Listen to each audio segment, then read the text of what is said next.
कि करप्शन के खिलाफ लड़ाई दिनों दिन कठिन हो रही है। राजनीतिक स्वार्थ के लिए जब करप्शन का महिमा मंडन शुरू हो जाए और इसमें निर्लज्जता की सारी हदें पार हो जाए, तब करप्शन को बहुत ताकत मिल जाती है।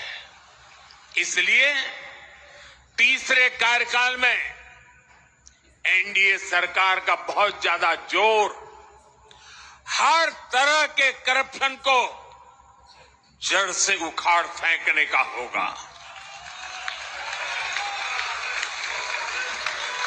भाई और बहनों,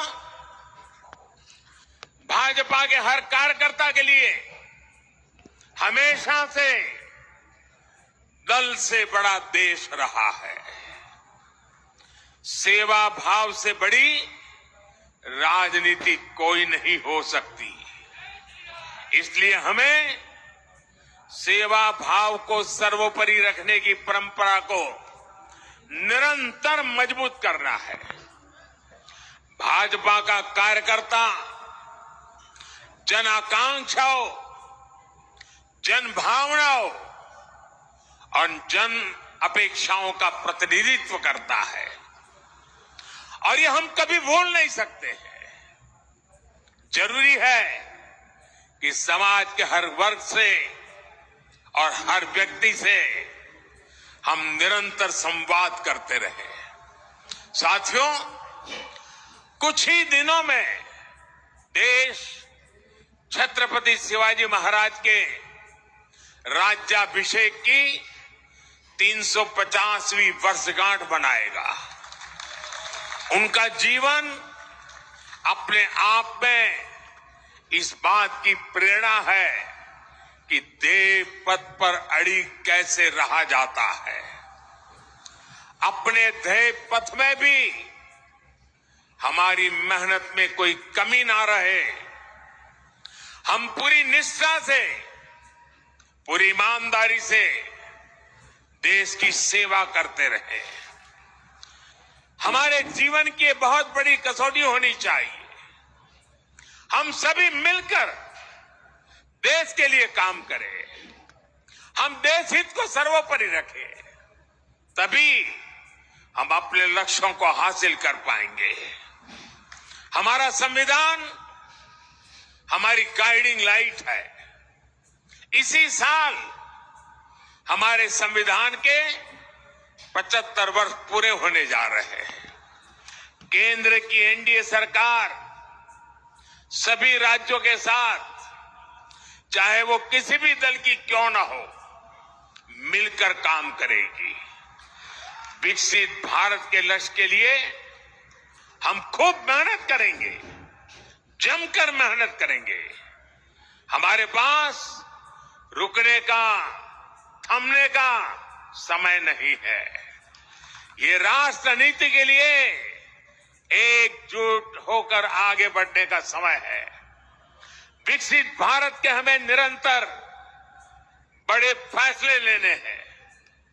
भारत के उज्जवल भविष्य के लिए उत्तम फैसले भी लेने हैं। 6 दशक के बाद देश के मतदाताओं ने एक नया इतिहास रचा है।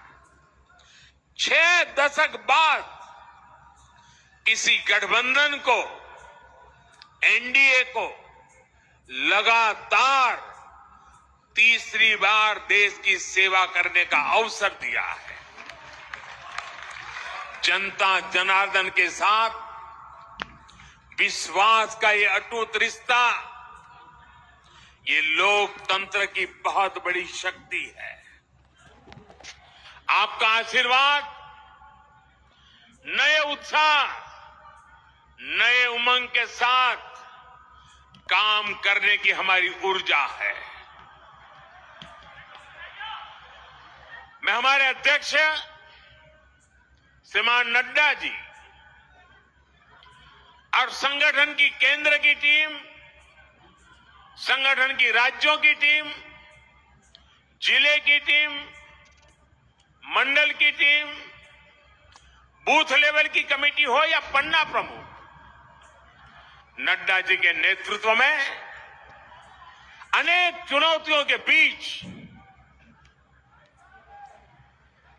जिस हिम्मत के साथ,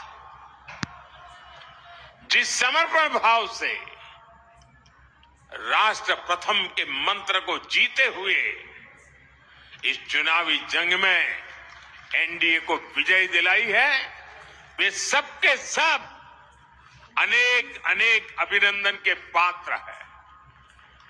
मैं आज देशवासियों ने मुझ पर बहुत बड़ी कृपा की है, भारतीय जनता पार्टी पर बहुत बड़ी कृपा की है, एनडीए पर बहुत बड़ी कृपा की है।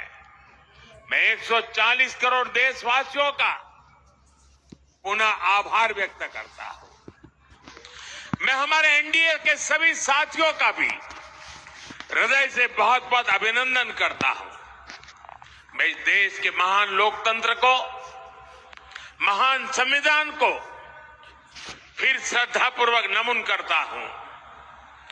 मेरे साथ बोलिए, भारत माता की, भारत माता की, भारत माता की, वंदे वंदे वंदे वंदे वंदे वंदे वंदे।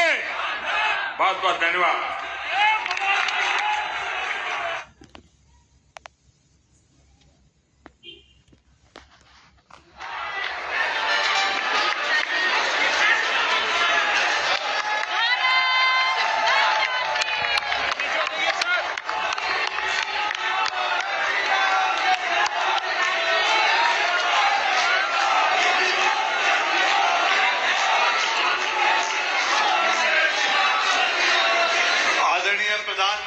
आदरणीय अध्यक्ष जी, आदरणीय रक्षा मंत्री जी और आदरणीय गृह मंत्री जी, सबका बहुत बहुत धन्यवाद।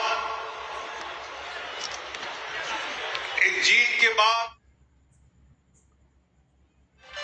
नमस्कार, मैं हूं सुधीर चौधरी और ब्लैक एंड व्हाइट में आपका स्वागत है। अब से थोड़ी देर पहले आप प्रधानमंत्री नरेंद्र मोदी को सुन रहे थे, जो कि बीजेपी मुख्यालय आज गए थे और कुछ खास बातें जो उन्होंने कही हैं मैं आपको बता देता हूं। आज भी उन्होंने मोदी की गारंटी इस्तेमाल किया है, इस फ्रेज को। इसका मतलब मोदी की जो गारंटी है वो जारी रहेगी। उनकी ऊर्जा में, उनके कॉन्फिडेंस में कहीं भी किसी भी प्रकार की कोई कमी दिखाई नहीं दी। वैसे ही उनकी ऊर्जा थी, वैसे ही उनका कॉन्फिडेंस था, विश्वास भरी जो उनकी चाल थी वो वैसे ही थी जैसे कि हर बार होती है। उन्होंने फिर से कहा कि भ्रष्टाचार के खिलाफ हमारी ये लड़ाई जारी रहेगी और हम बड़े फैसले लेते रहेंगे। और साथ ही उन्होंने ये भी कहा कि 1962 के बाद ऐसा पहली बार हो रहा है जब कोई सरकार लगातार तीसरी बार सत्ता में आ रही है। तो आज सारे एग्जिट पोल गलत निकले और 400 पार का नारा देने वाला एनडीए 290 सीटों पर आकर रुक गया। इंडिया गठबंधन ने इस बार एनडीए को कड़ी टक्कर दी और उसका स्कोर रहा 235 सीट। लेकिन विपक्ष इसे अपनी जबरदस्त जीत, जबरदस्त सफलता मान रहा है और उसे लग रहा है कि वो मोदी को हटाने के बेहद करीब पहुंच गया है। लेकिन सच्चाई ये है कि एनडीए को पूर्ण बहुमत मिल चुका है। सच्चाई ये है कि सरकार बनाने के लिए 272 सीटों की आवश्यकता होती है, 300 की नहीं। और प्रधानमंत्री मोदी 1962 के बाद पहले ऐसे नेता हैं जो लगातार तीसरी बार प्रधानमंत्री बनेंगे। एक और सच्चाई है कि बीजेपी ने अकेले 239 सीटें जीत ली हैं, जो इंडिया गठबंधन की 20 पार्टियों की कुल सीटों से भी ज्यादा है। लेकिन आज विश्लेषण इस बात का जरूर होना चाहिए कि 370 सीटों का सपना देखने वाली बीजेपी आखिर 239 सीटों पर आकर कैसे रुक गई। और इस लक्ष्य को सबसे बड़ा धक्का पहुंचाया है उत्तर प्रदेश ने, जहां बीजेपी को सिर्फ 33 सीटें मिली हैं, जबकि उत्तर प्रदेश बीजेपी का सबसे बड़ा गढ़ है। उत्तर प्रदेश बीजेपी की सीटों की सबसे बड़ी खान थी और सबसे बड़ी प्रयोगशाला है। सबसे बड़ी बात यह है कि दूसरी बड़ी बात यह है कि ममता बनर्जी बीजेपी के काबू में इस बार भी नहीं आई और उन्होंने पश्चिम बंगाल में बीजेपी की सीटों पर लगाम लगा दी। बीजेपी ने सोचा था कि उन्हें जो उत्तर भारत में नुकसान हो रहा है सीटों का, उसकी कुछ भरपाई बंगाल से हो जाएगी, पहले से ज्यादा सीटें जीत पाएंगे, लेकिन ऐसा नहीं हुआ। इसके अलावा आज का दिन अखिलेश यादव और राहुल गांधी की जोड़ी के लिए भी बड़ा शुभ रहा और वर्षों तक लगातार हारने के बाद आखिरकार इस जोड़ी को आज सफलता मिल गई। अब से अगले 1 घंटे में हम आपको बताएंगे कि आज के नतीजों में बीजेपी के लिए क्या सबक छिपा है और विपक्ष के लिए क्या शुभ है। लेकिन सबसे पहले हम आपको खटाखट अंदाज में आज के नतीजों की 10 बड़ी बातें बताते हैं।